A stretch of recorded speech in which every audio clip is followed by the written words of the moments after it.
내가 연애를 하고 싶다. 움직여요, 제발. 동호회 같은 걸 많이. 동호회. 좀 온유한 사람을 만나면 온유? 나쁜 남자 좋아하지 마시고 온유한 사람. 졸업하기 전에 가능하면 좀 낚는 게 좋다. 과잉으로서 지금 하실 수 있는 말이에요. 잘못 찾아오신 것 같아요.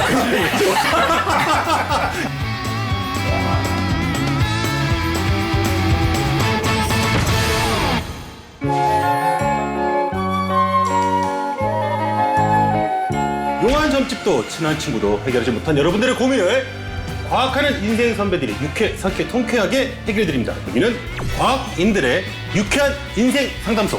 과인은 그라우. 안녕하세요. 반갑습니다. 예. 사실 오늘 이제 좀 약간 좀 아재판, 약간 그런 느낌이 살짝 듭니다. 아 그래요? 20대 3명이 모였는데 무슨 아재입니까? 20대 되고 저 이동욱 씨 선생님 이러면 좋아요. 이렇게 긍정적인 마음. 아, 그래요? 네. 밝은 미래를 항상 생각하는 게 참 좋아요. 이게 아재들의 고민이 요즘에 세 가지가, 가장 큰 세 가지가 있습니다. 사실 뭐냐면은 돈, 네. 그리고 외로움, 네. 그리고 건강. 이 세 가지라고 하더라고요. 아 그거 맞는 것 같아요. 정확한 것 같아요. 두 분도 사실 그런 걸 좀 느끼세요? 어떻게 뭐 느끼세요? 항상 시달리고 있죠. 돈, 외로움, 건강. 뭐 돈이 좀 들어왔다 싶으면 약간 좀 몸이 좀 좀 그런 것 같고 오늘 이렇게 기운이 남아돌지 싶으면 뭐 외롭고 또 그런 거죠. 항상 교대로 이렇게 사람의 정신을 외롭게 하는 거. 외롭단 말 왜 이렇게 많이 나오지? 정신을 혼란스럽게 하는 것 같아요. 돈, 외로움, 건강 계속 바꿔가면서. 작가님의 외로움은 어떤 뭐 사람에 대한 건가요? 아니면 뭐 우주의 신비, 뭐 아니면 작품 활동, 그러니까 어떤 외로움이에요? 종합적이죠. 근데 이제 아무래도 이제 사람에 대한 게 많은 것 같아요. 그러니까 어릴 때는 이제 막 부모님 막 신경 써주고 이거 해라 저거 해라 너 그러다 뭐라 해라 이런 얘기만 자꾸 하면 막 되게 막 간섭인 것 같기만 하고 날 좀 놔줬으면 좋겠고 아 왜 이렇게 나한테 신경 써 막 이렇게 되는데 나중에 이제 나이가 점점 들어서 이제 이렇게 되고 보니까 세상에 신경 써주는 사람 아무도 없구나. 아무도 없구나. 나 혼자 내 미래는 그냥 헤쳐나가야 되는 거구나 이런 생각 자꾸 들면서 아 인생 외로운 거구나 이런 생각 많이 하게 되네요. 제가 간섭을 좀 할게요. 제가 뭐 하세요? 그래서 제가 요즘 전화 드려도 될까요? 왜? 제가 간섭 잘하거든요, 제가. 네. 건강에 약간 좀 해가 되겠군요, 저에게. 알겠습니다. 네. 그럼 또 건강이 해가 되니까. 그렇습니다. 알겠습니다. 네, 뭐 돈을 좀 주시면서 간섭을 하시면. 제가 돈을 드리면서. 그럼 한 번 전화할 때마다 2만 원씩 입금했어? 이렇게 하시면. 그럼 약간 마음적으로도 좀. 그래요? 알겠습니다. 저는 좀 약간 건강에 대한 거에 대해 좀 공감을 했습니다. 만약에 내가 노안이 오기 시작하면 그때는 정말 나이가 들었다는 걸 느끼겠다. 노 아니요. 노 아니요. 노 아니요. 노안이요. 노안. 이거는 뭐 사실 저는 중학교 때부터 노안이었어요. 예, 감사합니다. 좋은 정보. 제가 좀 알겠습니다. 그래도 오늘도 이렇게 좀 대본 주시는데 이게 좀 잘 안 보여서. 아무튼 간에 오늘 좀 이렇게 외롭고 건강도 좀 안 좋은 하지만 그 누구보다 과학에 진심이신 이 두 분들을 모시고 본격적으로 한번 좀 얘기를 좀 나눠볼까 합니다. 아무도 내 진짜 모습을 모르지 아무도 내 진짜 마음을 모르지 그래 열심했어 고3이다 보니까 대학에 대한 고민을 제일 많이 하는 것 그치. 같아요. 대학을 갈 수 있을까? 가야 되는데 한 명이라도 더 공부를 해줬으면 좋겠고 학교를 웃으면서 나갔으면 좋겠다는 생각입니다. 전에 1년 동안 좋아했던 여자애가 있었는데 연락하고 싶고 막 그런데 입시가 더 우선인 것 같아가지고 지금은 키가 아직 성장판이 열려 있을까? 오늘은 앉아야지 하는데 막상 선생님 목소리를 듣고 펜을 잡으면은 자는 그런 게 있어서 어떻게 하면 딱 안 자고 수업에 집중할 수 있는지. 학교에서 자는 친구들이 많은데 항상 저만 깨우는 게 진짜 의문점입니다. 왜 그러실까요, 선생님은? 저 잘 모르겠어요. 수업 들을 때 교수님 눈에 안 띄는 자리 있으면 어딜까? 맨 앞에 앉아도 등장 밑이 어둡다라는 말이 있고 맨 뒤에 앉아도 뒤에 있는 학생들 잘 보시는 교수님도 계시고 양 사이드에 앉으면 또 너무 칠판이 안 보이고 조별과제에서 무임승차하는 조원들을 어떻게 혼수를 내줘야 할지 조별과제. 입장이 아예 없거나 읽지도 않는 경우도 좀 허다하더라고요. 다양한 선후배들과 술자리들을 종종 가지는데 진짜 맛있게 타는 소맥의 비율이 있는지 친구들마다 타주는 비율도 다르고 맛도 천차만별이거든요. 그리고 저만 이렇게 소맥이 맛있는 건지 아니면 다른 분들도 이렇게 소맥이 맛있는 건지 얘기할 수 있죠. 궁금해요. 과학으로. 어른들이 대학교 오면 잘생긴 선배 많다 그러는 모르는데 왜 차은우 같은 선배는 실제로는 없는지. 이게. 지금, 진짜 고민이 너무 다양합니다. 그렇습니까? 네, 정말 다양한 고민들이 있는데, 어떻게 보셨어요, 두 분은? 귀여웠습니다. 저는 귀엽다. 저런 고민들을 하는 그런 모습들이 너무 아름답다. 귀엽게 느껴져요? 그런 거 있잖아요. 뭐 학창 시절에 연애하다가 헤어져서 막 세상을 잃은 것처럼 울고 있으면 내 자녀가 만약에 그렇다고 가정을 해보면 같이 마음은 아프죠. 내 자녀가 울고 있으니까. 하지만 그게 세상의 끝이 아닌 걸 알고 있기 때문에 그러면서 사랑스럽지 않겠습니까? 저는 아까 그 소맥 비율 궁금해하신 분 상당히 인상적이네요. 그래서 맞아요. 뭐 사실은 제일 큰 고민일 수도 있잖아요, 본인한테는. 그죠? 그러니까. 근데 만약에 혹시 두 분이, 만약에 다시 학창시절로 돌아간다. 라고 하면, 지금 못다이론 좀 뭔가가 좀 혹시 있나요? 저는 이제 석사 학위를 딴 다음에 한참 회사 생활을 하다가 나중에 박사 과정을 하러 대학원에 한 번 더 들어갔어요. 그래서 회사에서 공부를 하다가 대학원에 들어가지고 다시 배우기 시작하니까 너무 달콤하더라고요. 너무 좋더라고요. 그거 어떤 기분인지 알 것 같아요. 이거예요. 회사를 다닐 때는 항상 나의 머릿속에 들어있는 걸 다 짜내가지고 그쵸. 그거를 회사에 갖다 주면 그 회사에서 돈이 되는 거예요. 그게. 그렇죠. 항상 나를 집어짜서 막 해야 돼. 근데 대학원을 가니까 교수님들 막 가르쳐줘. 자기를 짜가지고 나한테 막 이렇게 넣어줘. 시키는 게 있다라는 게. 이렇게 좋아. 막 나한테 막 가르쳐 주려고 한다니까 일부러 막. 알아, 이거 알면 좋지 않냐고 막 하면서. 너무 막 보람차고 이렇게 좋은 데가 있구나. 또 외로움도 또 덜 타죠. 외로움도 좀 줄어들어. 이 맛에 학교 다니는구나 싶은 게 저는 진짜 대학원 나중에 두 번째 들어가가지고 되게 후회 많이 했어요. 첫 번째 대학원 갔을 때부터 이렇게 열심히 할 걸. 이 좋은 걸 왜 그때 몰랐을까. 그 생각 되게 많이 했거든요. 그런 생각을 좀 합니다. 하긴, 근데 저도 근데 생각해보면은 고등학교 때 사실은 학교를 되게 열심히 다녔거든요. 열심히 다녔는데 그렇다고 성적이 좋은 것도 아니었어요. 근데 약간 조금 고등학교 때도 그렇고 좀 친구들과의 좀 어떤 그런 추억을 더 많이 만들 수 있었는데 그런 기회를 많이 놓친 것 같다라는 생각이 좀 많이 들거든요. 그래서 항상 좀 그런 생각이 들어요. 저는 이제 왜 우리가 숨바꼭질을 마지막 숨바꼭질이 언제였는지 왜 기억을 못할까? 저는 1991년 4월 7일이었던 것 같아요. 약간 11시 20분 전에 끝났던 것 같아요. 11시 20분에. 그래요? 그걸 기억하세요? 네네. 누구랑 같이 했어요? 제 친구들이랑 같이 했었죠. 친구랑 같이요? 네. 그래요? 저는 항상 그걸 생각을 하거든요. 내일도 또 놀 수 있을 거라는 생각 때문에 지금 노는 거를 그냥 되게 뻔하게 생각을 하잖아요. 소중하게 여기지 않죠. 그렇죠. 근데 약간은 지금 누릴 수 있는 것 또는 친구들이랑 이런 거를 조금 더 좀 진하게 느꼈으면 좋겠어요. 맞아요. 지금 나 이 친구들이랑 같이 놀고 있구나라는 걸 한 번쯤 다시 생각을 해도 나중에 되면은 이 날이 희한하게 기억이 나요. 여러 가지 다양한 인생 고민들을 약간 스치듯이 만나봤는데요. 이제 본격적으로 첫 번째 고민 사연 만나보시죠. 왜 부모님들은 딱 한 번 쉬고 휴대폰을 만질 때 방에 들어오실까? 공부 안 하는 약간 이런 식으로. 억울하겠네요. 네. 그런 게 제일 가장 억울한 것 같습니다. 그러니까 약간 이런 거죠. 좀 내가 한참 열심히 일을 했다가 이제 조금 좀 놀까? 하는데 갑자기 지금 놀라 그러지 와이프가. 약간 이런 식의 전화를 한다. 오늘 술 먹으려 그러지. 약간 이런 전화를 갑자기 나 계속 지금까지 일했는데 약간 이 타이밍에 맞춰가지고 억울하죠. 나 진짜 공부하다가 지금 조금 쉬려고 했는데 엄마가 너 공부 안 해? 이런 느낌. 그런 거잖아요. 지금 그런 거잖아요. 그죠? 약간 하필이면 왜 이럴 타이밍에 라는 것도 이게 과학적으로 설명이 됩니까 이게? 사이언스란 거죠. 이게 사이언스예요 이게. 과학이란 거죠. 그래요? 네. 이거 어떻게 이게 과학입니까? 들어보시죠. 사실 생체 시계가 있습니다. 그게 다 있다는 거예요. 그래서 낮과 밤의 주기부터 시작해서 우리가 시간에 대한 개념들 있잖아요. 이것들이 생리적으로 다 들어있다라는 거예요. 예를 들어서 사람의 생체 시계에 조절하는 단백질 같은 거는 많이 밝혀져 있습니다. 예를 들면 피리어드 2 단백질 같은 거.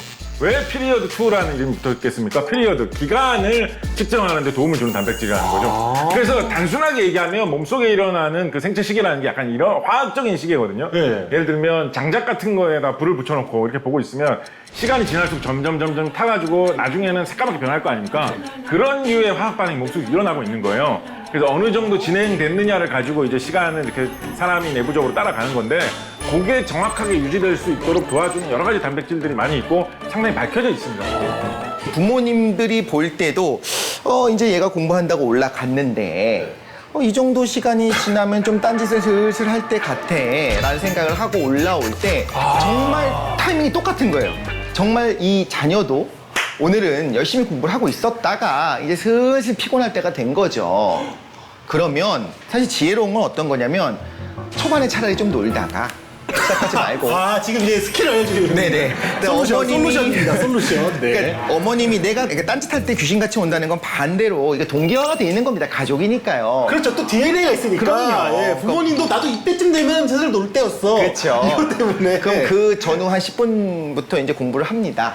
그래서 부모님이 한번 문 열고 아들 뭐해, 뭐 딸 뭐해 라고 딱 봤을 때 열심히 하고 있는 모습 보이고 음료수랑 과일도 한번 받고 그다음 나가시면 그때 또 다시 쉬면. 약간 공부 스케줄에서 밑장빼기를 좀 하시는 거예요. 근데 이런 고민에 대해서 이런 거 한두 번을 하고 나면요 억울함은 없어져요. 억울함은 없어지니까 그럼 그때부터는 또 결국에는 우리 다 잘하라고 잘 되라고 하는 겁니다. 부모님 왜 문 두드리는지 아세요? 몇 등이죠? 과일 주고 싶은 거예요. 그래요? 그럼요. 간식 주고 싶으니까 두드리는 거지 무슨 매가 그 효자손 갖고 와서 때리려고 문 여는 거 아니잖아요. 그래도 항상 들고 오시던데. 과일과 매를 동시에.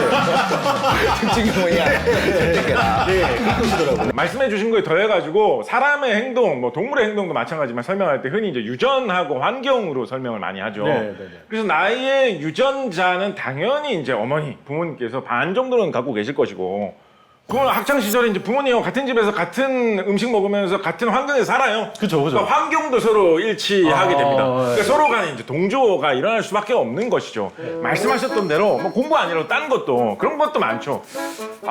방안이 왜 이렇게 어지럽고 더럽지? 좀 청소해 볼까? 그럴 때 부모님이 딱 나타나시고 방이 이게 뭐냐 청소 좀 해라 이럴 때 진짜 많아요. 나도 청소하려고 했는데.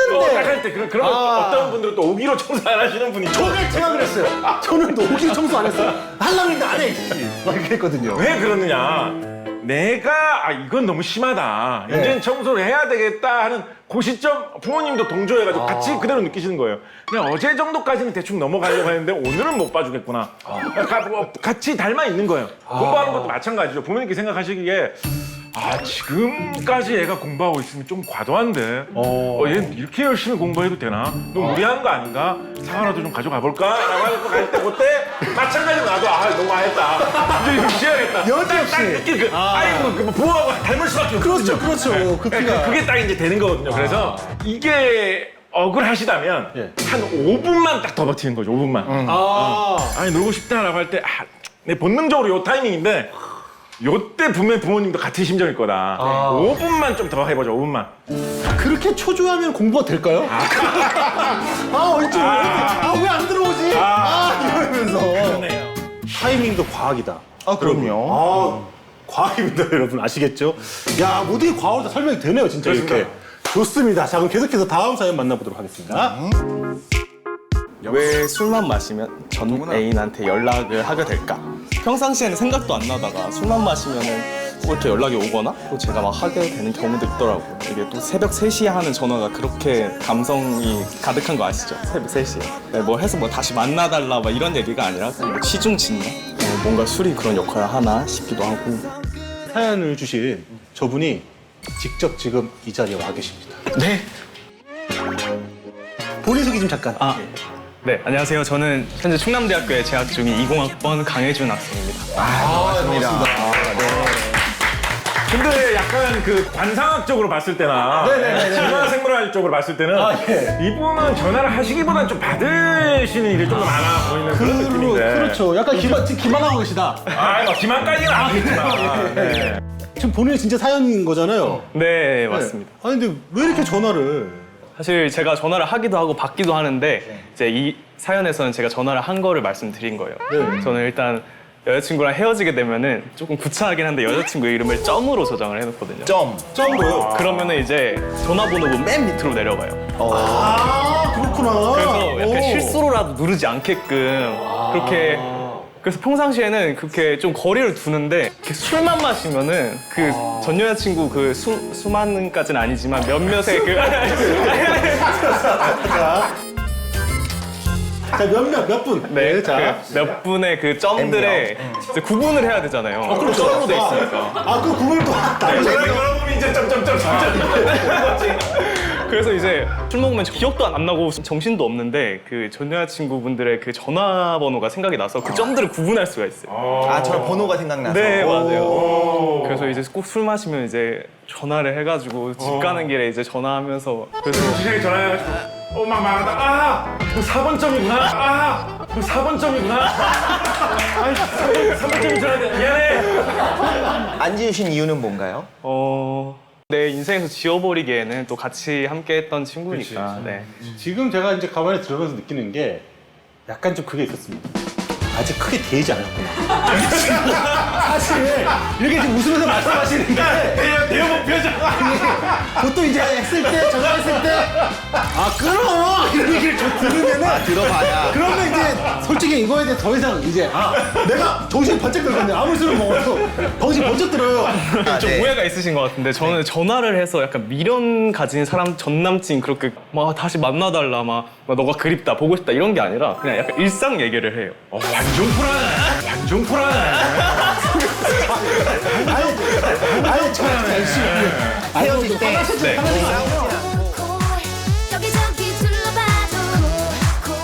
송 작가님은 전화하시면 일단 약간 울기부터 시작하시죠. 아니 우는 것부터 무슨 시작하시죠. 소리세요? 아, 무슨 완전 소리세요? 불안해. 일상이야.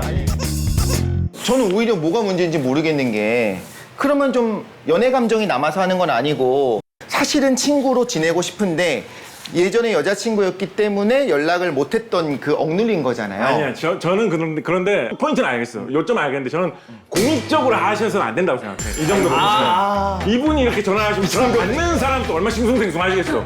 주변에 다른 사람들, 이독신이나 박재식 같은 이런 사람들이 저 헤어졌다며 이러면서 자꾸 이렇게 얘기하면 들이댄다고.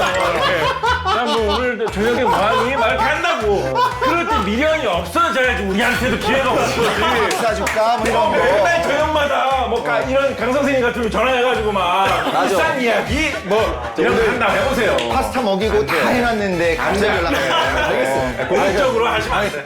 자 여러분들 너무 이입하지 마세요. 갑자기 너무 너무 지금 흥분하신 것 같아요. 예. 아니 박재식 작가님 너무 열정적이셔서 저는 지금 너무 지금 약간 행복한데. 화나신 거 아니죠? 아니죠. 예.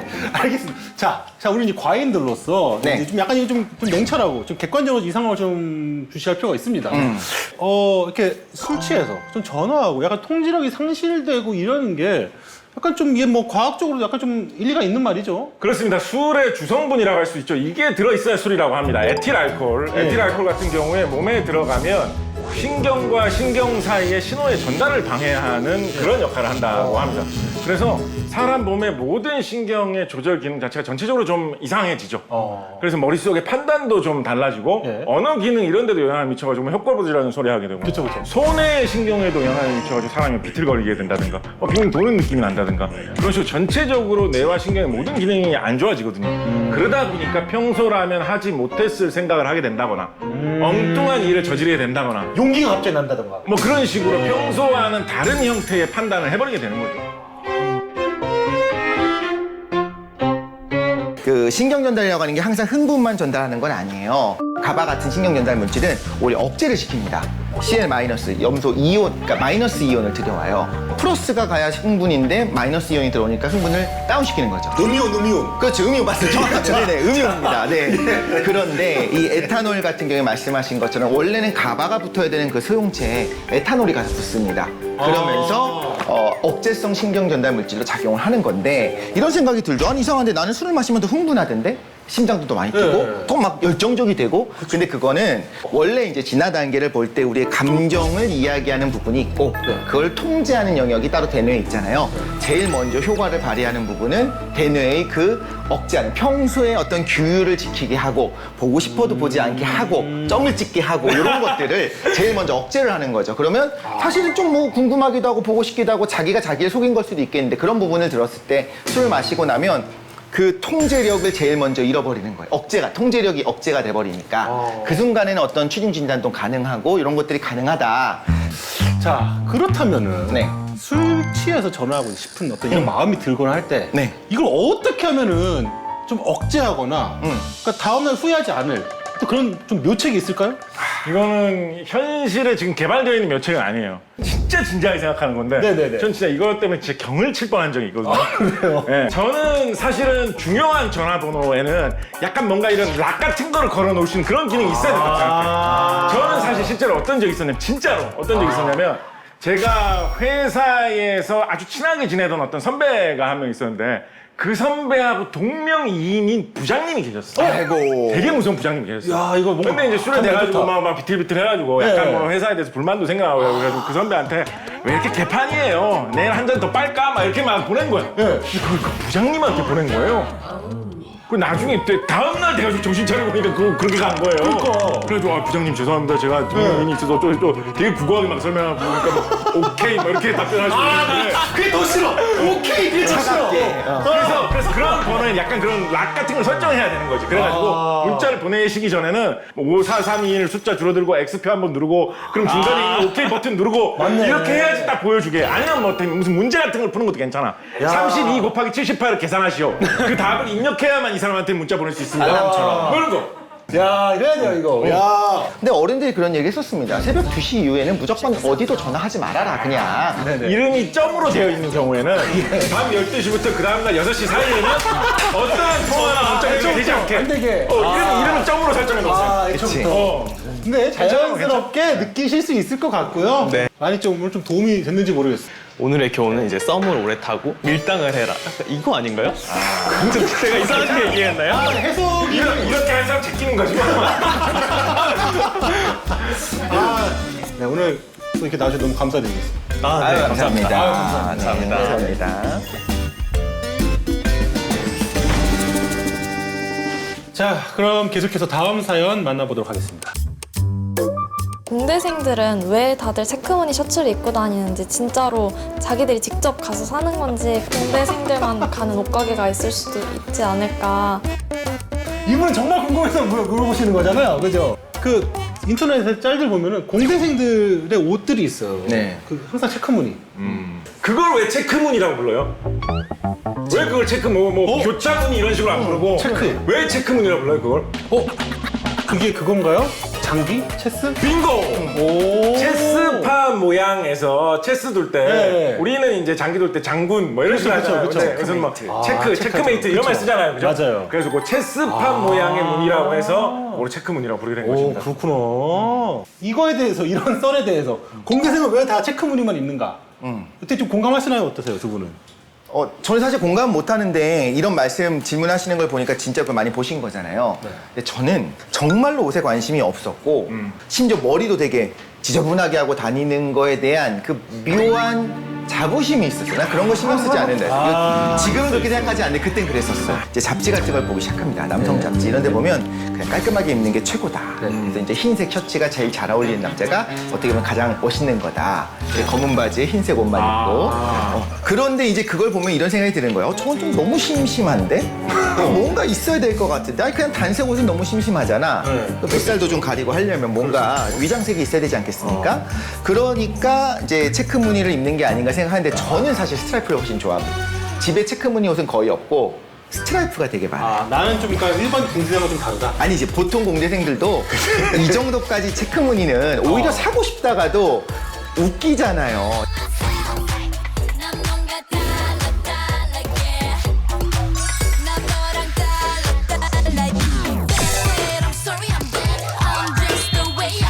되게 재밌는 이야기는 아닌데 이게 진짜라서 제가 말씀드리는 건데 네네. 제가 우리 이독실 선생님하고 비슷한 시기에 같은 학교를 다녔었거든요. 네네. 근데 제가 한 2003년경 돼가지고 네. 갑자기 어느 날 학교의 풍경을 이렇게 딱 보다가 네. 문득 딱 깨달았어요. 뭐요? 우리 학교 남자애들은 왜 이렇게 스트라이프를 많이 입고 다닐까? 애들 다 우글우글 전부 다 특히 그것도 가로줄무늬로 입고 다니는 거예요. 그래서 제가 지금 국내의 모 연구원에서 일하는 조홍일 박사라는 사람이 있어요. 그때 당시 제 친구였는데. 실명 공개 되나요? 아니, 제가 증빙을 하기 위해서 말씀드린 네네. 그 친구 불러가지고 제가 말했어요. 나 진짜 신기한 거 발견했다. 한번 지나가는 사람들만 다 헤아려 봐라라고 했거든요. 진짜로 한 70%가 가로줄무늬 스트라이프를 입고 다녔어요. 그때 그런 이상한 게 있었나 봐. 이독실 선생님 포함해가지고. 아니 왜 이유가 몰라. 그러다가 그건 너무 심했다고 생각했는지 세로로 들어가다가 체크무늬가 탄생한 건지 제가 정말 가로를 따라 세로를 따라 이게 하니까 체크가 나타났다. 그건 사실 솔직히 그것까지 잘 모르겠는데 정말로 제가 지금 실명 공개하면서 얘기한다니까요. 네네. 공대생들 옷 잘 입습니다. 고등학교 때부터 되게 이제 댄디하게 잘 입어요. 근데 우리 때는 과학을 한다는 애가 뭐 과학고를 나왔다든가 뭐 이런 친구들이 그 공부나 할 것이지 뭐 그 옷에 막 신경 쓰는 건 저는 이외에는 동의는 못하겠어요. 그래요? 아니, 제가 왜냐면 저는 진짜 수수께끼 였으니까. 이 나이 때는 비슷한 옷들을 입어요. 약간 좀 그런 흐름이 약간 있나 봐요, 그런 것들이. 비슷한 걸 또 언제 느꼈냐. 갑자기 어느 날부터 어떤 이제 좀 친구들이 다들 블랙 목 폴라스 입고 다니는 거예요. 스티븐 잡스 이후인가? 맞아요. 네. 아이이 갑자기 나온 이후부터. 왜냐면은 꾸안꾸 같은 느낌이 있잖아요. 근데 있어 보인다고. 그런 느낌처럼. 사실 지금 곽재식 작가님 같은 경우도 보면은 유난히 좀 블랙 코디를 좀 많이 하시는 것 같아요. 네. 이유가 있나요? 컨셉질이죠. 어떤 컨셉이요? 그냥 뭐 계속 입던 옷으로 좀 많이 나가야지. 좀 잘 기억되지 않을까? 저승사자? 아니 뭐 그런 건 아니고. 약간 스티븐 잡스 느낌인가요? 아니, 그런 것도 아니고. 이분은 항상 그래요? 이렇다. 요즘에 소위 말하는 그 뭐 퍼스널 컬러 이런 게 있잖아요. 혹시 그런 게 있으신가요? 저는 퍼스널 컬러는 없어요. 근데 그런 게 있을 가능성은 충분히 있다라고 생각해요. 왜냐하면 사람도 동물인데 동물 같은 경우에 실제로 과학적으로 뭐 보호색이나 이끌리는 색 이런 게 어느 정도 있다라고 하거든요. 예를 들면 그 집어등이라고 해가지고 집어등? 예, 뭐 오징어 같은 거 잡을 때 이렇게 불을 밝혀놓으면 이제 오징어 잘 모여든다 이런 거 있잖아요. 네네네. 고등어 같은 거 잡을 때는 집어등을 바닷속에 집어넣습니다. 이제 과학자들이 연구를 해본 거죠. 아무 색깔이나 그냥 밝게 하면 잘 모여드는 걸까? 좋아하는 색이 있고 싫어하는 색이 있을까? 그래서 색깔별로 실험을 해본 거예요. 국립수산과학원에서 발표한 연구 결과를 보면 고등어 같은 경우에는 빨간색 빛보다 파란색 빛에 더 잘 이끌리는 경향이 있다라고 하거든요. 동물 같은 경우에 이렇게 뭐 잘 이끌리는 색깔, 더 반응이 활발한 색깔 같은 게 분명히 있기는 있는 것 같아요. 그러니까 사람도 어느 정도는 그런 게 있을 것 같은데 사람 같은 경우에 이제 예전부터 생존을 위해서 사람 시각이 굉장히 발달해 있으니까 생존에 필수적으로 확인해야 되는 예를 들어서 누가 피를 흘리고 있는지 아닌지의 여부 혹은 뭐 과일 같은 게 잘 익었는지 아닌지의 여부 그런 거를 판단하기 위해서 빨간색을 좀 잘 감지한다. 그런 얘기도 있어요. 사람은 이제 사회적인 동물이기 때문에 다른 사람과의 의사소통 같은 걸 굉장히 중시하는데 그러다 보면 상대방의 얼굴이 지금 붉어졌는지 아닌지를 빨리 알아내는 게 본능적으로 딱 느끼는 게 좀 중요할 수가 있는데 그래서 사람은 일반적으로 빨간색이 좀 뭐 좋은 쪽으로든 나쁜 쪽으로든 빨리 잘 반응하는 경향이 있다 뭐 이런 이야기도 있거든요. 그러니까 뭐 어느 정도는 색깔에 대해서 사람이 동물로서 반응하는 그런 성향도 있을 수는 있을 것 같습니다. 여기 말벌 때문에 고생하는 분들 있잖아요. 그래서 그런 분들 모자를 쓸 때 검은색 쓰지 말고 밝은색을 쓰라고 하는 것이 얘들 본능적으로 검은색 털을 그렇게 따라간다고 해요. 그래서 곰도 막 따라가고 하니까 그러니까 산에 갈 때는 밝은색 모자를 써라 이런 이야기도 또 예.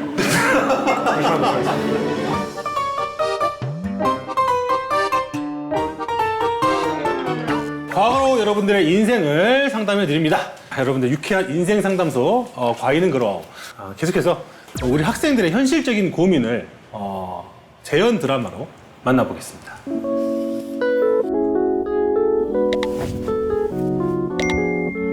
아침 일찍 누구지? 참배네? 잘 잤어? 오늘은 나보다 더 행복하기로 약속. 이런 말을 할 때마다 너는 못 들은 척 늘 딴 얘기를. 점심은 먹었어? 아 참, 넌 이슬만 먹지? 오늘따라 왜 이렇게 문자가 많이 오지?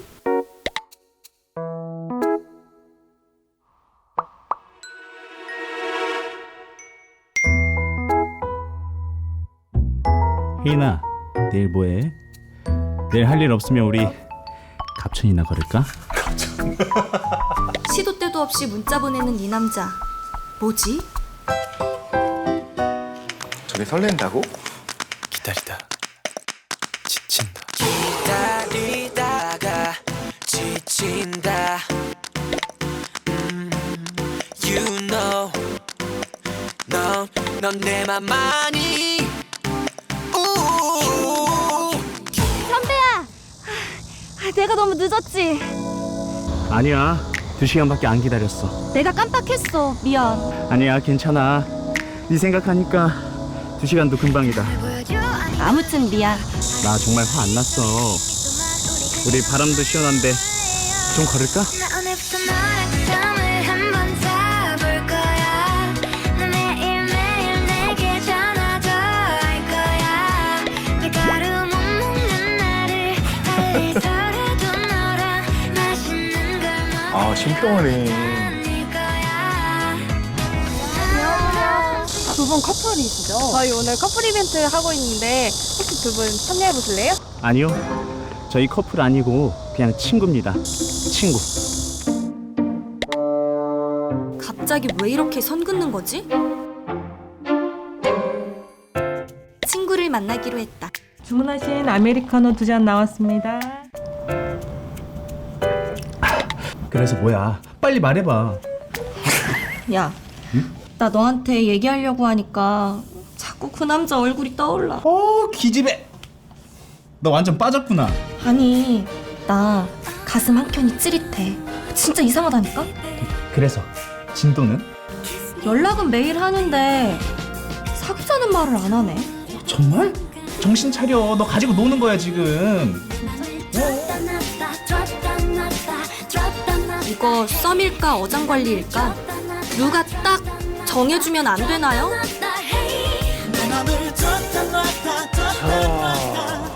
이게 지금 우리가 풀 수 있는 문제인가 싶은데 말이죠. 곽재식 작가님은 이거 지금 이 상황을 지금 어떻게 보셨습니까? 이것이 만약에 단순한 어장관리다라고 한다면 사실은 저 남자분 굉장히 이상한 사람이죠. 이 정도는 인간의 상식으로 봤을 때 이 정도는 뭐 썸의 강도가 약할 수는 있겠으나 썸으로 분류함이 지당하다라고 생각을 합니다. 썸이다. 네. 단둘이서 시간을 저렇게 특히나 남자가 장시간 희생을 해가지고 시간을 많이 보냈다라는 것은 적어도 일반적인 어장관리 이상으로는 들어갔다라고 보는 것이 좀 맞다고 봅니다. 근데 계속 선을 긋는 건 왜 저런 거예요? 약간 제가 보기에는 쫄려서라고 생각을 합니다. 쫄려요. 왜냐면 아까 그런 상황에서 뭐 커플인 커플 이벤트 좋죠 뭐 이렇게 했을 때 그죠? 야, 너 무슨 짓이야 이게? 야, 난 누구 좋아하는 거 몰라? 막 이런 식으로 하면 되게 머쓱할 수 있잖아요. 썸이랑 어장관리를 어떻게 칼로 딱 자를 수 있게 물론 구분하는 거는 어려울 것 같아요. 진심이냐 아니냐 혹은 진심이라고 할 때 어느 정도 강도냐 그리고 어떻게 표현하느냐가 다 다를 건데 여기까지는 썸, 여기서부터 어장관리를 구분하는 것 자체가 불가능하다. 어느 정도로 불가능하냐면 저 본인조차 진심으로 모를 수도 있어요. 여자분도 모르고 남자분도 모를 수 있다. 그런 면에서 이거를 구분하려고 하는 시도 자체가 비과학적이지 않나. 근데 이제 물론 이제 그렇게 제3자는 얘기할 수 있어요. 하지만 본인은 애가 타거든요. 이 상황에서. 이제 방금 전에 이제 사연 같은 경우는 약간 좀 봤었을 때 남자애가 이제 고도의 어장관리를 하고 있다. 저는 그렇게 생각을 했습니다. 고도. 예, 2시간을 기다렸는데 진짜 좋아하면 화가 나요. 근데 화를 안 냈잖아요. 맞아. 왜 화를 안 냈습니까? 맞아. 약간 무의미한 거라고 생각하는 거죠. 그렇죠. 그 시간에 딴 거 하거나 딴 데 톡 보내거나 놀면 돼. 그 시간에. 그만큼 마음이 안 가니까 난 당연히 이게 가능한 거죠. 거기서 선을 걷어 심지어. 커플이세요? 아닌데요? 이게 뭡니까? 이게 뭐겠어요? 화가 날 수 있겠다. 그 반응을 보는 거예요. 사실 저도 그냥 이 되게 단편적인 이야기만 봐서 하는 얘기라서 사실 정확하게 잘 모르겠고, 근데 이거에 대해서 사실 이제 우리 학생들은 이게 과연 썸인지 어장인지 이걸 구분하는 방법에 대해서 본인들의 어떤 좀 의견들이 있는데 좀 들어보겠습니다. This is my summer love. 이렇게 왔다 갔다 약간 티키타카가 돼야 되는데 얘는 대답만 하고 내가 다 질문하고 이러면 약간 어장인 것 같아요. 시간과 돈을 아끼지 않고 투자하면서 서로에게 애정 표현도 하고 그런 거? 서로 좋아해서 고백을 할까 말까 하는 단계인 것 같고 한 사람이 쩔쩔매는 내가 그 사람한테 더 매달린다라고 생각하면은 어장인 것 같고요. 어장은 약간 고백할 것 같으면 약간 말을 돌리고 약간 그런 게 아닐까? 썸은 알잖아요. 내 건데 내 거 아직 아닌 그런 느낌이잖아요. 뭐 했어? 뭐 밥 먹었어? 연락할 때 물음표가 많은 것 같아요. 어장 관리는 반대로 궁금하지 않아서 마침표로 끝나는 말들이 많은 것 같아요. 하루를 궁금해하는 거? 잘 잤어? 잘 자. 이렇게 잘 잤어로 시작해서 잘 자로 끝나는. 밥을 먹거나 이제 카페 같은 데 갈 거잖아요. 이제 상대방이 그걸 인스타 스토리 안 올린다. 뭐지? 이거 나 혼자만의 썸인가? SNS 올려요? 네, 저는 당연히 태그해가지고 자 봐라 우리 썸 탄다 약간 이렇게 뭐 해야 되는데 혹시 우리 뭔가 강의를 좀 받읍시다. 이런 걸 나는 어장이라고 생각해요라고 얘기할 때 썸도 그럴 수 있잖아라고 질문해본 것도 맞고요. 썸인 것 같아라고 할 때 이거 어장도 그럴 수 있잖아요. 그러니까 사람마다 양태가 너무 다 다르니까 지금 말씀하신 부분에 공감을 하면서도 제가 주의하고 싶은 건 이런 거죠. 이런 건 썸이에요. 이런 건 뭐 아니에요. 어장이에요라고 우리가 구분함으로써 사실은 그냥 더 만나보고 더 즐거운 그 사람을 알아가는 좋은 관계가 있을 수 있는 거를 뭐 누가 하는 걸 얘기를 들어봤더니 이거는 어장이래. 너 나한테 어장하지 마. 이런 식으로 하는 사태가 벌어질까 봐 좀 오픈할 필요가 있지 않나라는 생각이 드는 거죠.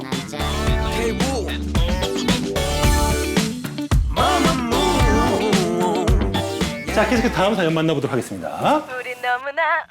끼리끼리는 왜 사이언스인지 또 궁금해요. 대학교 처음에 오면 그 약간 무리가 안 그래도 조금 지어지기 마련이잖아요. 비슷비슷한 성격이 그런 애들끼리 좀 노는 것 같기는 해요. 연인을 알 때도 그 친구를 보면 그 사람을 안다고 하잖아요. 저는 사실 이 말에 굉장히 좀 동의하는 편이거든요. 근데 이게 과학적으로 정말 좀 신빙성이 있는 건지 궁금해요. 이거 진짜 그렇잖아요. 우리 끼리끼리는 과학이다. 이런 말 많이 하잖아요. 진짜 과학입니까? 어느 정도 짐작해 볼 수 있는 단서는 있는 것 같습니다. 2007년에 런던 대학의 하샤비스 박사라는 분이 연구한 결과 사람이 미래를 판단을 할 때 과거의 기억을 이용을 하고 과거의 기억을 이용하는 부분을 활용을 해가지고 미래에 대한 판단을 하는 경우가 굉장히 많다라고 해요. 그렇죠. 그래서 예를 들어서 어떤 우리가 당연히 이제 논리적으로 그렇게 판단하는 것도 있지만 그것보다 좀 더 깊은 단계에서 예를 들어서 이 하샤비스 박사분 같은 경우에는 기억 상실증 증상이 있는 분들을 대상으로 실험을 진행을 했는데 기억과 관련된 부분에서 뇌의 기능이 원활하지 않은 사람일수록 미래에 대한 상상이나 예상을 하는 능력이 확연히 떨어지는 경향이 나왔다라는 거예요. 맞네. 그 말인즉슨 이 친구하고 같이 했을 때 내가 편할까 잘 사귈 수 있을까 이런 얘기를 할 때 본능적으로 나의 과거의 기억도 같이 가져와서 생각을 한다라고 보면 나하고 비슷해서 미래가 잘 예상이 되고 나 같은 사람이라 가지고 어떤 식으로 움직일지 알고 이런 사람하고 같이 있을 때 훨씬 더 쉽게 미래를 판단하게 되면서 더 편안함을 느낄 수 있다라고 볼 수 있을 것이기 때문에 그런 원리로 나를 비춰봤을 때 나와 닮은 사람이 예상하기 더 쉬워서 어울리게 되는 뭐 그런 효과가 있지 않을까 생각해 봅니다. 그러니까 이제 나의 여러 수많은 어떤 데이터를 가지고 얘네들이랑 어울렸더니 별로고 좋았어 하다 보면 어느 순간 이제 끼리끼리만 조금 어울린다 이런 식으로 갈 수 있다는 거죠. 네. 그러니까 뭐 친한 친구 3명만 있어도 성공한 인생이다 뭐 이렇게 얘기를 하잖아요. 네. 근데 평생 가는 인생 친구 이런 게 과연 있을까요? 저는 거기에 대해서 하나의 지론이 있습니다. 뭔데요? 과학적으로, 수학적으로 어느 정도 밝혀진 것 중에 우정의 역설이라고 하는 현상이 있습니다. 그것이 무엇이냐? 내가 친구가 몇 명 있는지 헤아려 본다는 거예요. 그럼 뭐 한번 몇십 명 있겠죠, 그죠? 그런데 그 몇십 명의 친구를 대상으로 각각 조사를 해가지고 너 친구 몇 명 있어? 너 친구 몇 명 있어? 너 친구 몇 명 있어? 조사를 해보면 그 평균은 대개 나보다 많다는 거예요. 줄여서 이야기해보자면 나보다는 내 친구들이 대체로 인기가 있는 경향이 있다라는 거예요. 그리고 현대 자본주의 사회에서는 인기가 있다는 거는 뭐 성공을 했다거나 돈이 많다 이런 뜻하고 비교적 가까이 갈 수가 있기 때문에 대체로 수학적으로 조사를 해보면 내 친구들이 나보다 더 성공한 사람의 가능성이 좀 높다라는 거예요. 처음 생각해보면 어떻게 그럴 수가 있지? 모든 사람이 어떻게 그럴 수가 있지? 황당할 수 있는데 가만히 한번 생각을 해보세요. 어떤 사람이 나하고 한 명씩 친구가 된다라고 했을 때 친구가 평소에 많고 인기가 많은 사람이 나하고 친구가 될 확률이 높을까? 아니면 친구가 하나도 없고 인기가 없는 사람이 나하고 연결될 확률이 높을까를 생각을 해보면 한 명 한 명 따져보면 확률이 높은 사람은 인기가 많고 성공하고 마당발인 사람이 나하고 친구가 될 확률이 높은 거예요. 그러니까 평균을 내보면 그 사람들이 평균을 끌어올려가지고 내 주변 친구를 보면 항상 나보다 더 성공한 사람, 나보다 인기 있는 사람이 많을 수밖에 없다라는 게 수학적으로 나타나는 현상이에요. 맞네. 그래서 대부분의 중년 남성들이나 뭐 여성들이 그런 거 시달려요. 왜 내 친구들은 다 저렇게 잘 사는데 나는 왜 이렇지? 잘 사는 사람도 그렇게 시달려요. 왜냐면 그 주변에 더 잘 사는 사람들이 그런 식으로 더 많이 있기 마련이기 때문에.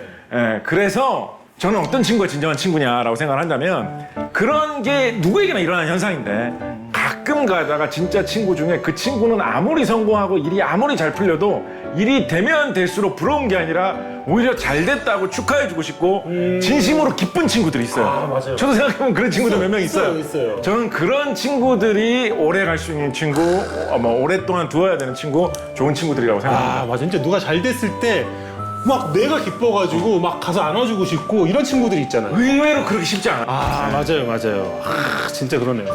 이런 상황에서 이랬었던 친구가 저런 상황에서 다르게 변할 수도 있어요. 살다 보니 그렇게 느껴져요. 어렸을 때는 친구가 제일이다. 이 관계는 평생 간다라고 생각했었었는데 정말 친했던 사람이고 이 사람의 진심 나도 알아. 근데 어떤 상황에서 사실 보증을 잘못 써서 망하기도 하고 뭔가 주식 투자한 게 잘못됐기도 하고 그래서 내 돈을 가져가기도 하고 뭐 300만 원 빌려갔는데 안 갚기도 하고 근데 그게 나쁜 친구냐 그런 판단은 좀 보류해도 좋지 않을까.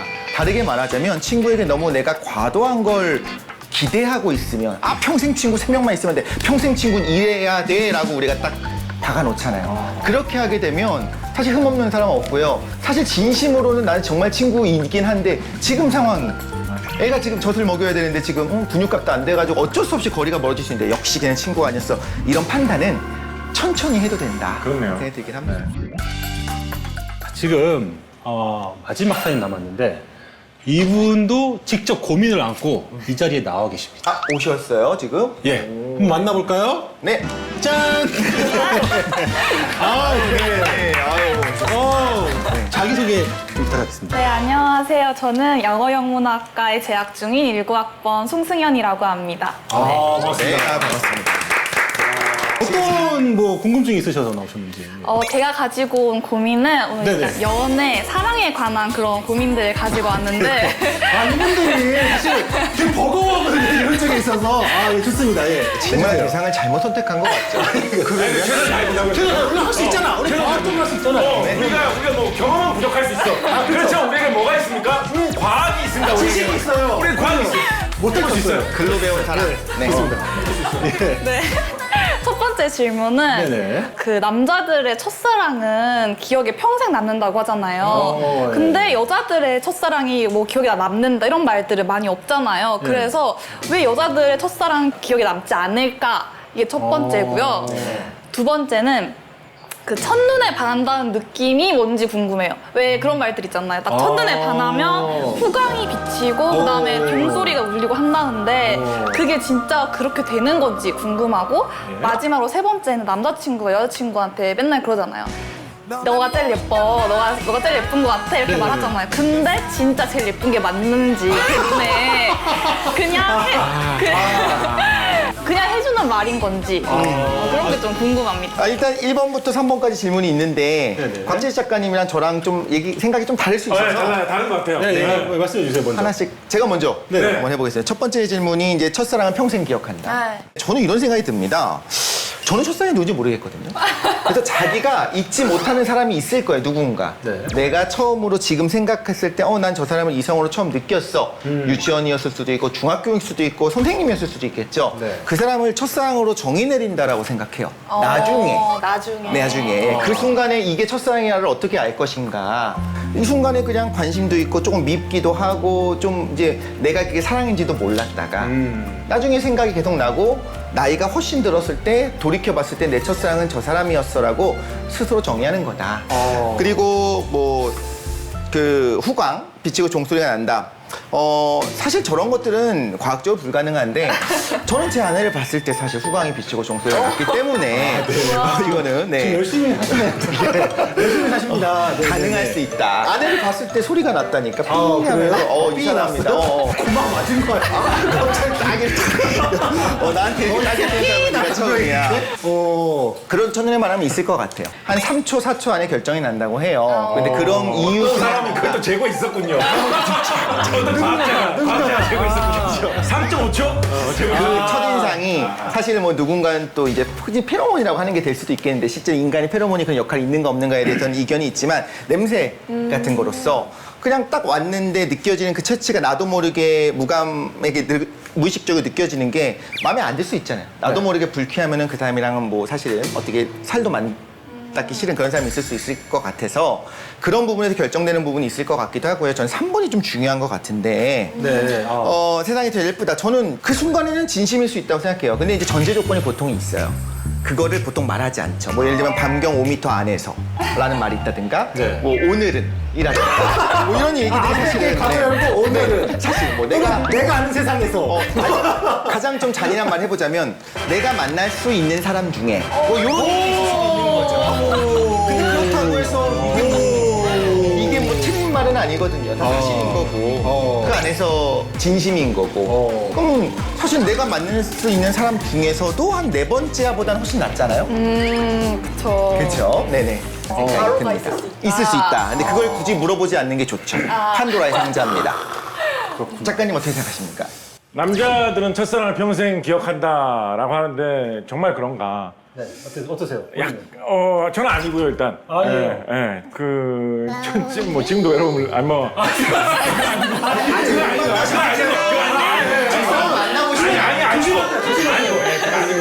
그거 아니고요. 언제쯤 첫사랑 하시나요? 저희는 괜찮지만 그거 하실 때가 있잖아요. 그거 아니고요.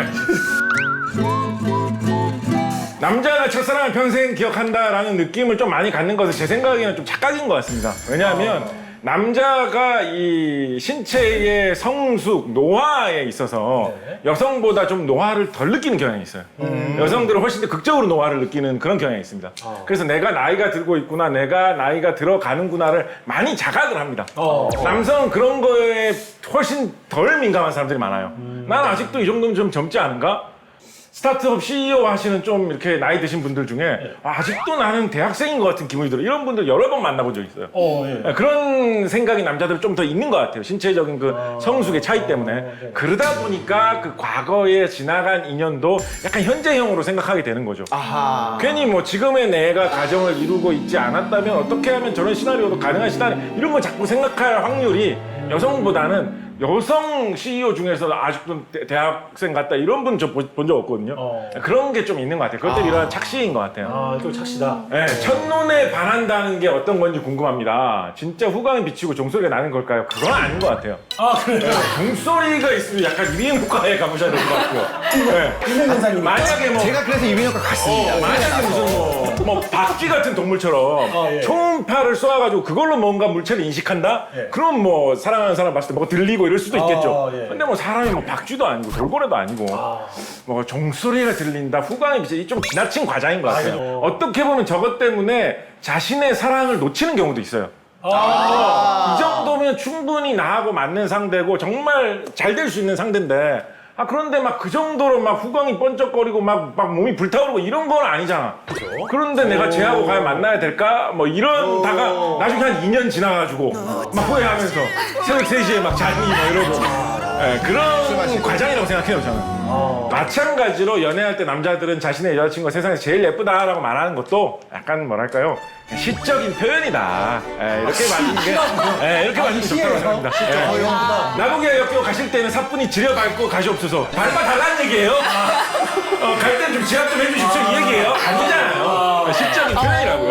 그래서 지구상의 80억 인구 다 살펴봤는데 네가 1위다. 네가 지금 탑이다. 그 얘기를 하는 게 아니잖아요. 문학적인 표현으로 시적인 표현으로 세상에서 제일 예쁘다. 뭐 이런 거죠. 사실 그런 것 같아요. 첫사랑이라는 것 자체가 저 같은 경우는 한동안 얘가 첫사랑인가 20대 때 첫사랑으로 생각해서 정했던 사람이 있었고 30대 때 정했던 사람이 있었던 거죠. 그러니까 그때 정의가 달라요. 왜냐하면은 그 사랑의 역치가 있는데 역치가 넘어가는 순간 바뀝니다. 그 정도로 사랑을 하면 안 되겠구나. 그렇죠. 그러니까 내가 생각하는 사랑의 역치를 그러니까 사실 어떻게 보면 첫사랑을 못 잊는 거는 그 이후에 그 정도로 내 역치를 넘어서는 사랑을 못 만난 거예요. 그러네요. 그럼 지금 만나는 분이 그러니까 아내분이 첫사랑이에요. 이게 첫사랑이죠. 그렇죠. 그렇게 된 겁니다. 소리 났어야 돼. 그렇게 되는 거예요. 알겠습니다. 뭐 어떻게 솔직히 뭐 그렇게 큰 고민이 좀 해결되는지 모르겠는데 전혀 안 됐겠죠? 좀 되셨어요? 어떠셨어요? 그래도 뭔가 궁금했던 부분들에 대해서 좀 시원하게 들을 수 있었던 것 같아서 좋았고 다 거짓말이었다는 거? 과로가 있었다는 거 이런 거. 알겠습니다. 나와주셔서 너무너무 감사드리고요. 감사합니다.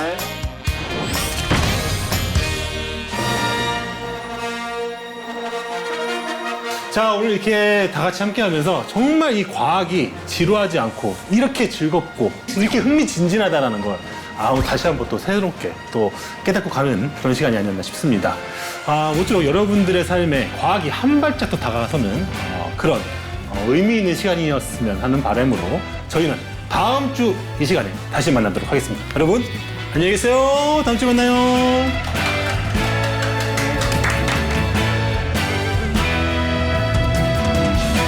솔직히 저는 학창 시절 때 학교 괴담 없는 거 너무 삭막하다고 생각합니다. 괴담은 좀 많이 만들어야 돼요.